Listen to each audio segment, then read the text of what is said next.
Hello students, what we are going to discuss today, the making of Germany. The making of Germany. What we have read in the last videos, we have discussed about the liberalism, the conservatives, and what was there, the revolt of 1848, the revolution of the liberals. And in this video, what was there, what we are going to discuss, can army be the architect of a nation? Can army be a architect of a nation? What was there that in after 1848 nationalism in Europe moved away.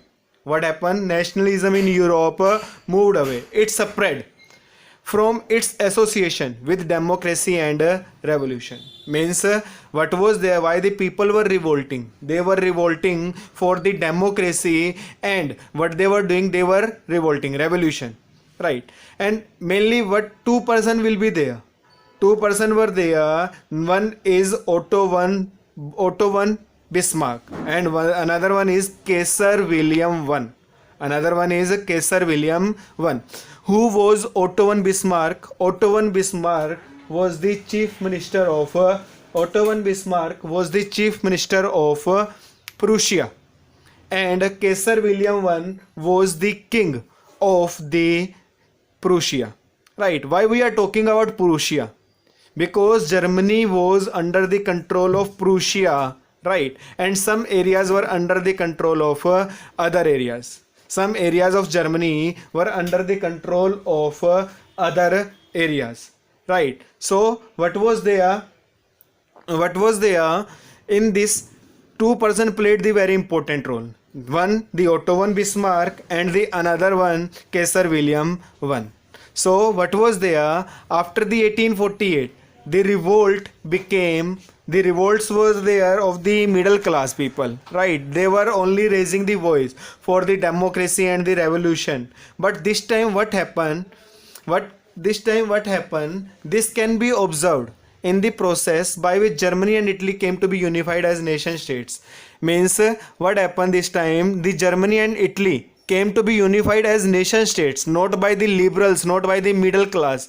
It was done by the conservatives. Conservatives means aristocrat class only. It was done by the aristocrat class only. So what was there? Nationalist feelings were widespread among middle class German. It was there among the middle class German, but this time who took the responsibility? This liberal initiative to nation building was, however, repressed by the combined forces of the monarch and the military. Means what is there the meaning of the point? That what was there, the revolt that was started by the liberal class, that was suppressed by the monarchy in 1848. So what was there? The failure of the revolution of 1848 that was led by the medium class or the middle class. But what happened now? Who took the responsibility of the nation state? Monarch only. Monarch only took the responsibility of a nation state. They want to unify the Germany. So who took the responsibility? Two person were there. Number one, the Otto von Bismarck. He was the chief minister of the Prussia, right? And Prussian, and another one, Kaiser William I, he was the king of the Prussia. So Prussia took the leadership of the movement. Who took the leadership of the movement of the nation state of the Germany? Prussia. Under the leadership of Kaiser William I and Otto von Bismarck, Prussian army and bureaucracy. Means Kaiser William I gave the responsibility to the Otto von Bismarck, and what the Otto von Bismarck did, he took the Prussian army with him and bureaucracy to remove the other monarchs from the other parts of the Germany. And he led three wars. Over the 7 years.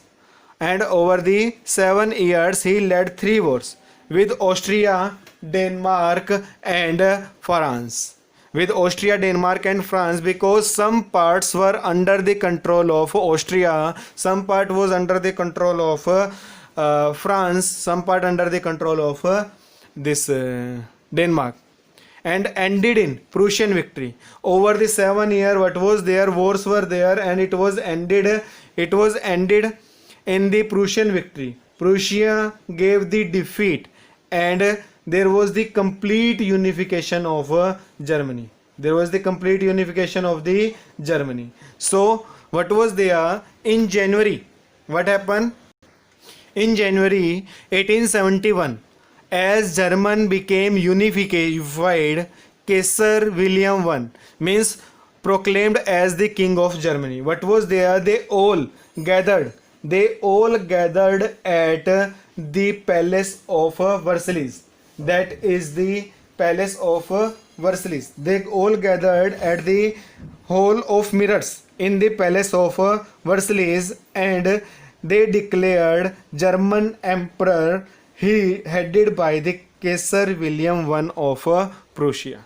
Right, now Germany became the unified, and who was the king? King Kaiser William I. And what happened? Whatever the modern principles that was adopted by the Kaiser William I, that in the Prussia, that the same principles were adopted on the, he implemented on the German unified nation.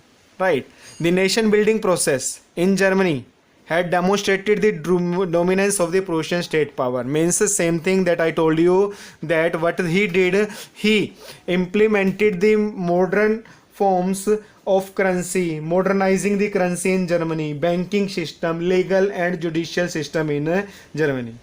And Prussian measures and practices often became a model for the rest of the Germany. So in this way there was the unification of Germany.